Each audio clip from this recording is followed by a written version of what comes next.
Hello, it's me, Anthium. Welcome to TwoTales. This is TwoTales Talks, and this is a sneaky Amico video. And as you can see, I have found my hoodie, and I am shilling like a villain like the old days, or a couple of months ago. Whatever. So, I'm wrapping up my Amico coverage, right? I've said this a couple of times. I'm coming to the end of it, and I received a comment from and I'm going to say this because this is not a call out. This is a shout out to one Daniel Roombacher. And if you're watching this, Daniel, and I butchered your last name, I sincerely apologize for that. Now, the reason I'm bringing this up is because Daniel asked me not only a good question, but he gave several of his own personal experiences. And it occurred to me that in regards to the Amico controller, I've never really given a definitive video about that. And since I have not posted my very last video for this segment, this leg of my journey on my channel, that this was a good time to do it because it's a good topic. So let me recap because I posted a screenshot, should be near the very beginning of this video, either before now or after now. I'm not really sure where I'm going to splice it up.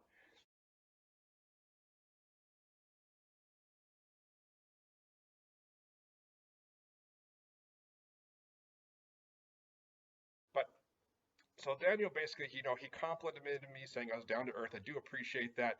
I know some people that looks at my wife knowingly would not agree with that statement. But um, so he generally asked, what's my opinion of the controller?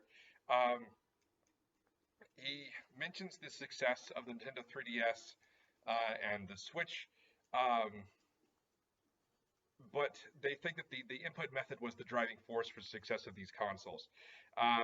He goes on further to say that he would rather play a 3DS game without the stylus, and talks about the two-screen setup in some situations being difficult and making it uncomfortable to hold in regards to trying to use the stylus and so forth. And he'd rather play the games on a single screen. And that in his opinion, the perfect handheld console was the Sony PSP, and that's something I've heard before. That was super comfortable to hold. Was that? Yeah, you had a PSP? I didn't. My wife had one. I didn't. Where was that? The things you find out about the people after you've lived with them for 13 years. Now, anyway, he also goes on to say that, in regards to the Wii, some games are fun with the motion controls, but the short of it is that sometimes he just wanted to play the game and he didn't want the motion controls because he would have a long work day. And, I can definitely feel that. And at the very end, one of his biggest fears is that this will be the kind of a thing for the Amico as well, and that it could potentially be too gimmicky. So thank you very much, Daniel, if you're watching this, for the feedback. I love very long, in-depth posts, especially when they're presented in this very, very formal format that you've given me. And I'm going to try to address it both as a potential or as a consumer for the Amico, because I have a pre-order. My wife pre-ordered the system for me as a birthday present. But I'm also going to talk, like I did in one of my previous videos, as an up-and-coming, ambitious developer, how I see it. But really, it's the consumer part. So first, let's get an obvious thing out of the way. What is my general opinion of the controller as a consumer? I don't know. And I don't mean to sound flippant there, but I never played with the original Intellivision controller, right? And even like the CEO and some other people talk about how the placards that would go in, the screens would rub off, your finger would get pinched by the control pad, all these small things, and it was small. It would cause like the curved hand syndrome or whatever they call it. But when I think about the complaints, I can also say I've heard a lot of people talk about how much they loved playing it because of the way it would work with the games and so forth.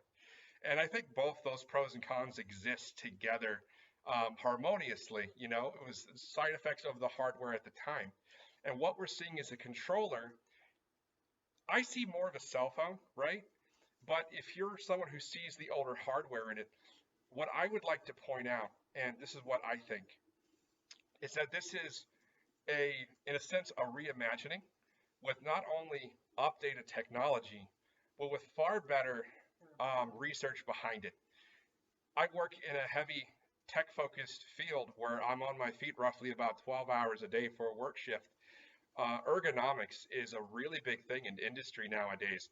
So the controller that we're going to see with the Amico, compared to some of the older controllers, ergonomically with the way it's inset and shaped or softer around the edges with the beveled ends and so forth, that's going to be a lot easier on the hands, I think, than the older controllers. And again, let me just be honest, that's speculation from my own personal experience on the potential new hardware from also what I understand of the old hardware that I don't have any experience with. Um, from what I understand, it's like a pound and a half, 2 pounds, something like that. It's not too heavy of a controller.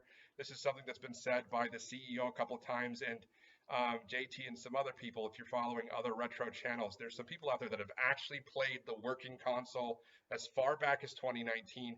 And in the more recent, the last year and so forth, they've been able to actually use the actual controller, not just the mobile app for it. So there are people out there who have held and used the controller. Now, let me go over some of the other points, and then I'll get back to the Amico controller. I'm a huge 3DS player, and let me tell you something. I agree with Daniel. I do not use the stylus nearly as often as I probably could. It's much easier to use my thumbs on the touchscreen. And to be frank, my favorite game on my 3DS is Castlevania Order of Ecclesia. It's also my favorite Castlevania game that doesn't need the stylus at all. That's a status screen. I spend more time with the one screen than anything else. So I definitely get what he's saying there. Um, as far okay, my wife's got me there. When Resident Evil Revelations came out, the first game, that right there is honestly one of my favorite Resident Evil games. We used to spend times. I'd be at work at a hotel in the night shift with my feet up on the desk because there was nothing going on. Playing remote wireless play with my wife as my partner in the raid mode. It was a lot of fun back in the day. So okay, so the top two, top two. So in regards to the Wii, this is something else that I actually generally agree with Daniel, my commenter on. My family had the Wii, and then we upgraded to the Wii U because the gamepad was getting worn out, and we thought this was just an upgraded Wii, and it wound up not getting the same games or the support, and it was quickly scrapped for kind of like the Switch, and we wound up getting the Switch a year or so after its actual launch, I think, or it was really close to the actual launch. It was really close to the actual launch because I liked the idea of it being portable and mobile at the time. Now it was actually Breath of the Wild. My wife says that she's like that was her thing. But the point there is in all the games for the Wii, the one that I really used motion controls for was Punch Out, right? I was a huge Punch Out fan. My friends would come over on the weekends and we would do one versus one games and so forth. Now, I did do the Wii Sports thing, but most of the games we would use really just kind of the laser pointer and that sort of thing for Pikmin. That was a big one. But otherwise, I was either playing on Smash Brothers, which doesn't really use the motion controls, or even Splatoon. And I found it far easier sometimes, depending on what I was doing, just the general motion control of tracking the camera, but I usually use the two thumbsticks. Sometimes you're just too tired to really get physically involved in the game. Sometimes the games are just something to have fun and unwind with. And so I definitely agree and understand where Daniel's coming from there. So, and I'm going to get to this last point here about the fear about the Amico's controller being gimmicky. So going back to first as a consumer, my understanding in the tech industry, especially with the focus on ergonomics, and even if you're concerned about it being a new styling of an older controller, technology has come an extremely long way away from where it used to be now like 40 years ago. Um, you're not going to have, like, for example, the annoying placards and so forth. It's a touchscreen. But even if you're not a touchscreen person, we already know, confirmed from Intellivision, they will come packaged with a set of suction cup buttons that can attach to your touchscreen in strategic locations, and they become tactile buttons. So if you're not one for touchscreens, they've already kind of got this issue sort of addressed. But you got tactile actual shoulder buttons, which are very convenient. It's mainstays on controllers nowadays. And the directional pad compared to what it was beforehand, um, we've confirmed with Intellivision that you can rotate it like a dial. It has a number of directional buttons that all can be programmed to be used or not used, so it can be customized towards the game. So as a consumer, I think of where technology is versus where it was, and I have a general confidence that this controller is going to be something that's going to be good and easy to use. And because my kids, for example, I sat down with them and I've let them play the Moon Patrol demo and that sort of thing. My kids take to touchscreen controls on a cell phone like a fish to water. You know, tablets are, they don't have a problem with it. They actually, their first game systems were uh, admittedly, my daughter broke my first 3DS. That was my fault, but but it was the Wii. That was the first game system of my kids, and they were actually Nintendo primarily until the Switch came out, and then my kids migrated from the Switch to the PlayStation. And the only reason why they're playing Xbox more than PlayStation right now is the PS4 was put away because we got almost every single game we have on the PlayStation we have on the Xbox, and my wife and I both agree that the graphics are better on the Xbox. But so the point there is, as a consumer, I'm optimistically hopeful about the controller. I think it's going to be comfortable. I don't think it's going to be overbearing. And because, for example, the Moon Patrol demo, you have the motion tilt controls. There's also controls that don't need the tilt function, right? So with the inclusion of like the tactile buttons for people who don't like using touchscreens and so forth, I am reasonably optimistic in thinking that Intellivision really has looked at this is what we're going to do. What are some of the things that people don't like about it? How do we fix those potential concerns? And they already have these things kind of either in place or in the process of being developed. It's very far-sighted for the company, and that makes me confident in my general opinion of the controller. Now, on the other side of things in regards to being a developer, and specifically the concern about it being gimmicky, it really depends on how you define gimmicky, right?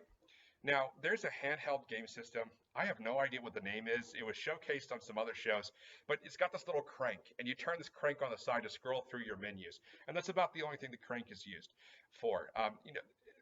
In my mind, that's a gimmicky. It's some sort of unique, nichey type feature that only really has one use, and this one feature is meant to try to draw in your attention. Moving from consumer to someone who is interested in developing and has been asking myself the question, what would I do with this controller, knowing that it can light up, it can vibrate, it has a touch screen, it has a microphone, it has a speaker, it has all these things. I don't think personally that the actual controller is gimmicky. And the reason in my mind it doesn't fall into that gimmick category is because the controller is not designed to have one specific feature to draw you in. The controller is designed to be fully integrated into the system and the experience and be flexible enough that it can be used in a multiple wide array of options. So, for example, um, I threw out there an ad hoc idea. So, could you imagine playing a stealth game where you and a small team are infiltrating a building, and vision your field of vision is restricted? Your controller vibrates with the footsteps of security that's moving around these dark hallways that you can't see, but your microphone is active, and as such, if you turn to your buddy and go, hey, deactivate that computer, but that guard happens to be close enough and your microphone picks up your decibel level, it starts homing in on your character. You can go to an entirely different game. Say, for example, some type of platform game. The controller no longer necessarily has the need to use that microphone, and you now have your touchscreen becoming like an inventory, or maybe it's a drawing pad where you actually draw a symbol for a specific spell or something along those lines. And that's one thing. But then you go to a third game, and the touchscreen has specific sections for buttons, and you can put your suction cup buttons on there or not, and it becomes literally just your arcade control pad there. that's not really gimmicky. That's flexibility, and that's my opinion on that particular one. But great big thank you to Daniel Roombacher. Appreciate the detailed question and his honest thoughts and what he's concerned about. And I'll say this before, I do have certain concerns. There's no guarantee, especially with the way the tech industry and stuff is going, that the Amico will be a huge resounding success. Do I have confidence that it absolutely can be and will be? I have that confidence, but can I say for sure that it will? No, I don't think anyone can really predict the future. If they say they can, then they're kidding themselves, or they're kidding you. But again, this was a topic that I'd missed. I liked to say thank you for being brought to my attention, having a chance to answer it, and all the best to you people. Stay foxy.